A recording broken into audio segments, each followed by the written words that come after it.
Welcome, everyone, to People on Dating. I'm your host, Will Morales. And for those of you who are tuning in for the first time, this podcast is about the ups and downs of dating and how to navigate through it. Today, my guest is Therese Apontii. She is a licensed marriage and family therapist raised in Los Angeles. She believes everyone is capable of change and is passionate in assisting others to reach their highest potential. Therese believes that the door to what we seek starts with self love, and that the more we learn how to give ourselves the love we need, the greater we can show up in our lives and for others. But anyway, thank you so much for being on People on Dating. How are you?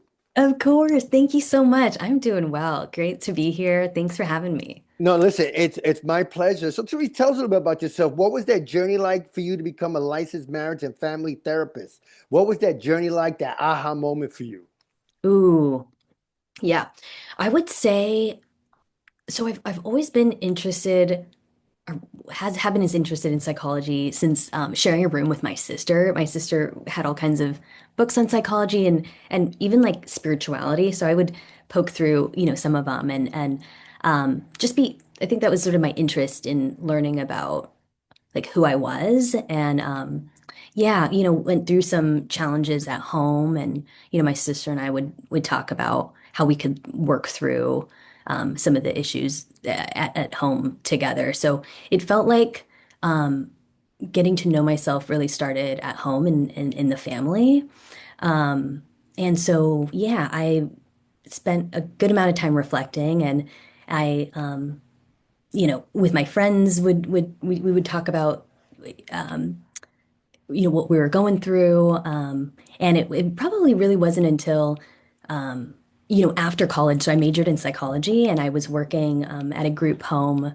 They used to call them group home at the time, but for at-risk teenage girls in Los Angeles. And I was one of the kind of in-home, they call it in-home counselors, which felt like a babysitter, but more like for teenagers. Like we would, take them around to school and but we really would spend a lot of like quality time with them in the house and we would have to like enforce rules and things like that. But I remember having some really like kind of deep conversations with these some of these girls that live there and they, would sign up and live there voluntarily. But, there was a reason that they were there, usually for some behavioral issues and just having, troubles at home and maybe even in school. And I remember just having just feeling like that our conversations were so meaningful and being able to kind of help guide them when they asked for maybe advice or just opened up about difficult things that they were going through. It just felt really special to be able to hold that space and help maybe guide them along the way. And then I realized as I would take them to therapy, I was like, oh, what is this therapy thing? I'm like, oh, it's cool that there's a field where they can meet with someone and really be able to kind of hold the space in like a professional way. And so that's really kind of the story and the gateway into going into therapy and specifically marriage and family therapy because I felt like for me too, a lot of what we learn about ourselves really does come from the home early on. Yeah, and it's funny that you say that because I remember hearing other people's how much your childhood can affect your adulthood, years and years forward. And I know I experienced that. And today's topic is a good one, right? Dating authentically. So before we get into the meaning of dating authentically, if you could, give us a brief meaning and uh, Mm. why is it so important in today's modern dating sphere? Yes. Oh, I love it. And when I was first read that through the email, dating authentically, I was like, oh, I love this. I feel like it's so important, Yeah. in this time. I feel like what first comes up for me when I think of dating authentically is first I think of what it's like, you know, dating people in general in the modern world. But I really think it does start with ourselves. Hmm.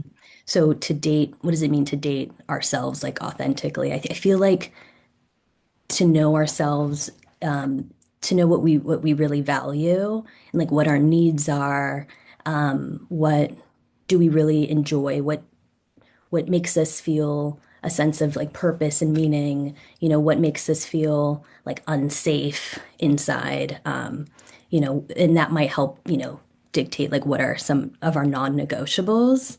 Mhm. So I feel like dating authentically is getting to know who we are individually and what we really want, what we need in life. And then, when we're dating, I guess even romantically, or even with friendships too, if we want to make new friendships, we have an easier time in knowing what to look for. And when we do meet people, we it's almost like we can maybe even ask questions that might be difficult to ask, but because we've already asked them ourselves, and we are protective over what is really important to us, I think that when we do meet other people, we yeah, are getting to know about their internal world and if that's a match, a Yeah, real match for us. Hmm. yeah, I definitely agree there. But seeing other podcasts, reading articles and things about dating, it seems that the bar has been set high for both male and female. For women, they want a certain man with, now something compared to when I was dating in the 90s to now, now height is important, income is important, status is important for a woman. For men, is making, which again, when I was dating in the 80s and 90s, if a woman had a kid, that wasn't even an issue for us. Now that's becoming an issue for some men, if not all men. Now another thing is a woman's body count, how many men she's been with. Again, things, we might have thought it, but we never said it aloud. We never talked about it. It seems like both sexes have, I don't want to say a wage a war against each other for who can set the boundary higher, but it just seems like it's a different era now because of said boundaries. Are you seeing that in like in your practice, in your everyday life, that people you talk to, friends you talk to, that the boundaries of dating has been set so high that maybe both sexes can't meet it? If my question made any sense at all? Yeah, yeah, yeah, it does make sense. And it's really a good one because it's true. We are seeing that. And I think I'll see it in the therapy space. So I'll also see it in, talking with friends and just kind of almost like the general sentiments these days in dating. And I feel like what contributes to it, and I'm curious to see, what you think of it too, is like that just with social media, but also the dating apps, like the swiping, like people can feel so disposable. And so it it it feels like the focus on what's superficial maybe Hmm. is becoming it has become more important or the focus when and it is really taking away and stripping someone from so many of the other qualities that they have that we may not see because we're just getting the visuals and kind of going after yeah, what we're seeing. And then also maybe even the rhetoric that's spread around what's considered like a valuable male or female. But I really like, there's something like called like a high value male and high value woman. And I think that we know that it is so much more than just the physical appearance and how much money they make and what yeah, just like what assets or things that they have to offer. And so yeah, I am seeing that. And it's interesting to hear because it almost feels like on both sides or all sides, no one really likes it. I think once we kind of unpack it, it's like, you know, we know that people aren't really reduced to that. And no one wants to be felt as if they're being dated or interested in only, for those specific reasons. So yeah, like I think it's unfortunate that it is happening, and I hope that I think this is why conversations like this are so important because I think it really yeah, it helps us question like what is really important to us and why. Um, Yeah, I no, I definitely agree there because it seemed, and I remember I was watching this one podcast, Therese, and I remember the man was saying that, yeah, the women, some women, I should say all women, but some women are looking for, the high status, the high value man. Again, terms I just started hearing 2, 3, 4 years ago. And then I'm asking about the character of the man. It's same thing for the woman. If, for me, yeah, you can see a beauty, but if she treats certain people terrible, or she's a snob, or, words coming out of her mouth are just like, lack of authentic speech, if that makes sense. It seems like the character of a person is not even taken into consideration, and then down the road, all of a sudden, now it comes into play, the character of a person. But what happened at the beginning? We pick, if we're interested in someone and we get to know them, we talk to them, and we still go out with them, then we pick them. If that makes sense. I just see like so much clashing between men and women these days. I Again, I think you said it perfectly. The advent of social media. Women maybe having more options than ever before, and it's maybe it's not options that they like anyway, but it's options, and maybe in some of their minds. Same thing with some guys, but I just feel that it's not. When you say date, when we talked about dating authentically, I just think that's out of whack now. It's not the same that it was even, let's say, 10, 15 years ago. Once social media just blew up, um, I think dating pretty much blew up with it. If I made sense at all. Yeah, yeah, it does. And can I add something to what you Yeah, just sure, said, sure, Mel? sure. Is like there is a coach, and I'm trying to remember the name. I can get it for you if we need. She said something like, and I really liked this. It's like if a we could just start with a guy. If a guy, is looking at a woman and is like, oh wow, she is like, very beautiful, and I like her beauty, It's like if we can look underneath it, is it is it only the beauty? And maybe he finds like, you know what? I like that she takes care of herself, and it it seems like she, might eat well and exercises, and I value that because I also like that myself. Yeah. And maybe for it could be, and I know we're very like this is like very hetero normative, this conversation so far, but so we could even say like there's a woman who's attracted to a woman, or a man who rides a motorcycle, and they're like, wow, that's really hot, like I'm into that, like I really Yeah. want to like date someone that rides a motorcycle. And then it's like, okay, so am I only gonna be looking for people that drive a motorcycle, and if they don't, I'm just gonna be like, nope, I'm gonna swipe left. Um, and then we find like, well, what's underneath it? Well, you know what? I kind of the thrill seeking. There's something about like adventure that really turns me on. It's like, okay, so adventure. I want something that I could go on adventures with that maybe is like spontaneous. Like that's important. So that can be like that's a way that I've found even for me personally that I'll like kind of draw under like what's something that I value that is important, and can I kind of help me to navigate in the dating scene. Wow. It's funny that you say that, because I remember I was talking to a friend of mine, and she's mid to late 20s, I think, maybe even early 30s. And she was drawn to, certain type of guys and all that. But then, she started realizing that these are the type of guys that she didn't want.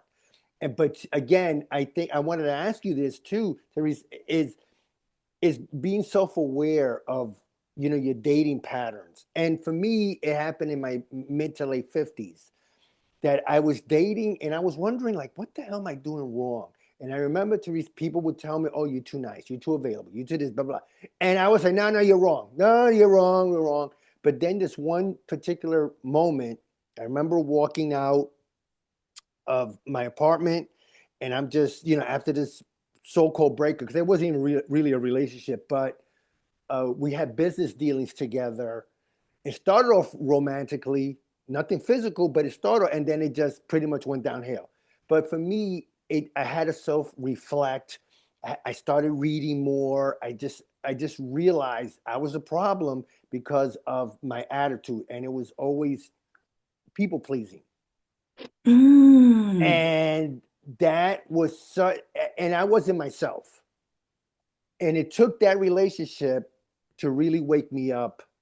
And then again, I started working on myself and reading and listening to podcasts, but also just being aware of what I was doing wrong. Are not are people not doing that in your practice or in your everyday life? Just not self-reflecting, maybe blaming others. And I did that, and then I just said, "Wait a minute, it's me. I'm the common denominator here." If that makes sense. Ah, yeah, yeah. Oh, I love that reflection. And Yeah. yeah, so So related. I had to do that. And, I started journaling a little bit more. What did I do? And then I realized, shoot, it's me, you know? And I don't Yeah. think enough people do that. But please talk. Yeah. Yeah, this is your field and I'm deferring to you. Yeah. I think, it's interesting being in the field of therapy because the people that are coming through, Yeah. to work with us, like more often than not, I feel like are willing, like there's a willingness to self-reflect and Yeah. that's why they're there. However, it is interesting to also find like um it's like it is important that we all take responsibility for ourselves Mhm. and our thoughts and our actions. And to kind of really look at the patterns and where it's coming from. And it is easier to like point the finger and blame or be like, like, oh, well, they just did this or she just did that. And, why do I always like attract these types of people? Like, and then, but it's like, well, let's look at it, right? Yeah. Yeah. Like what's going on and to really, it's like the harder thing to do, but it's so like enriching and it's so like it feels so raw and real to really face yourself, right? Like I can imagine that experience for you when you just were like you hit that point where you were like, Ooh. wait, like, oh, Yeah. it's just me, you like face the reflection of yourself and you're like, wow. And to be like, okay, like it does feel um like a challenge in a way and not necessarily in a fight, but in really like understanding ourselves in a deeper way and maybe what our shadow is, and what the subconscious, like what's sort of like the driving force for a lot of our behaviors and like we are talking about like our pattern and to see like, if this is there, where does it come from?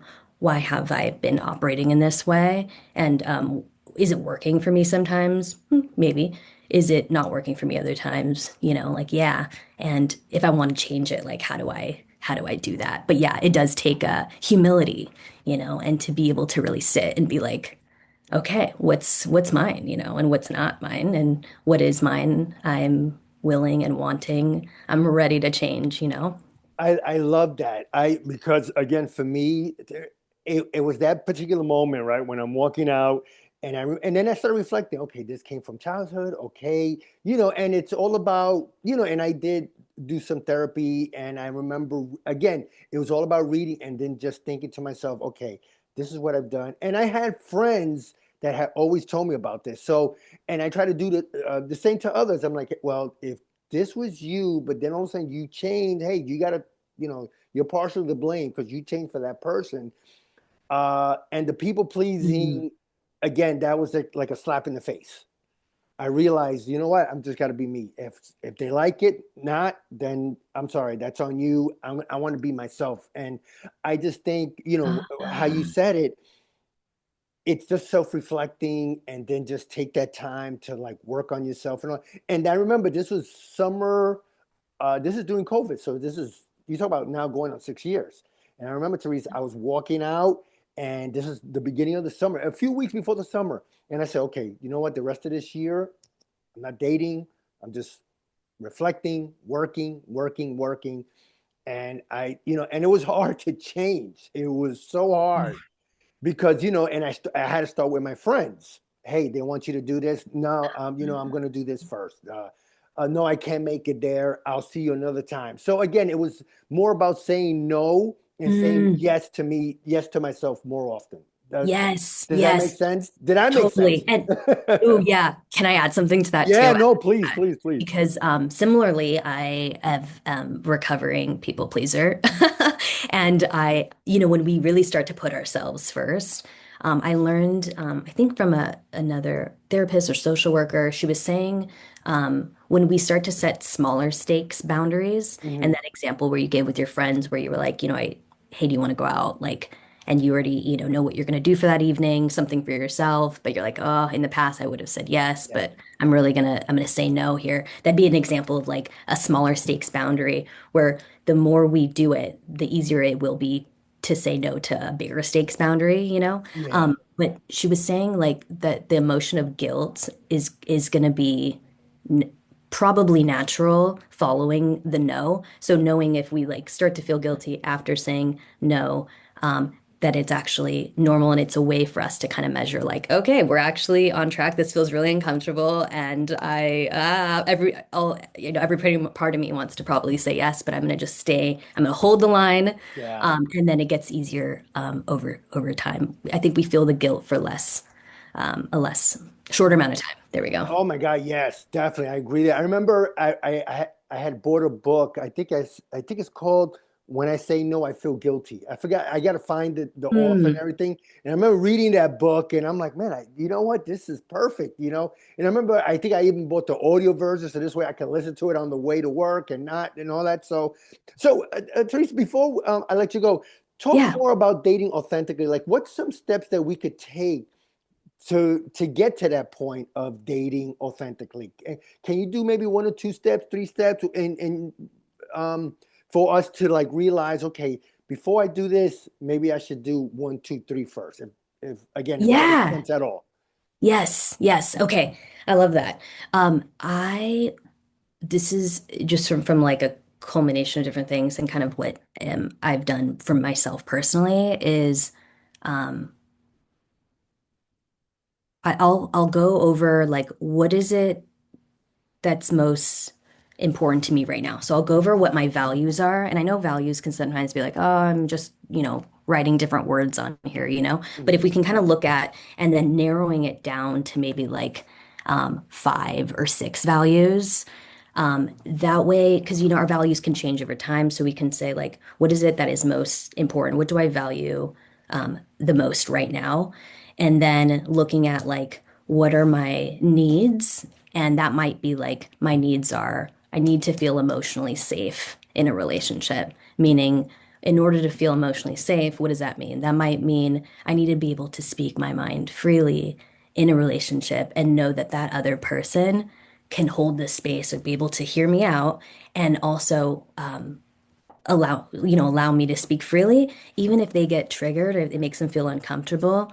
They're not gonna shut me down or feel like or tell me not to say that or anything like that. They'll be able to say like, hey, that did kind of like trigger me or affect me, but they're gonna be able to hold that open space. So that'd be like an example of being like expanding upon what a safety might mean in a relationship or playfulness. I need to feel playful. I need to be with someone with like a sense of humor, and that might mean connecting to that adventure that we talked about earlier. That might mean like spontaneity and adventure is important to me. So there's like a playfulness that they have to life, and maybe their lifestyle and their way of living, because that's also the way that I live as well.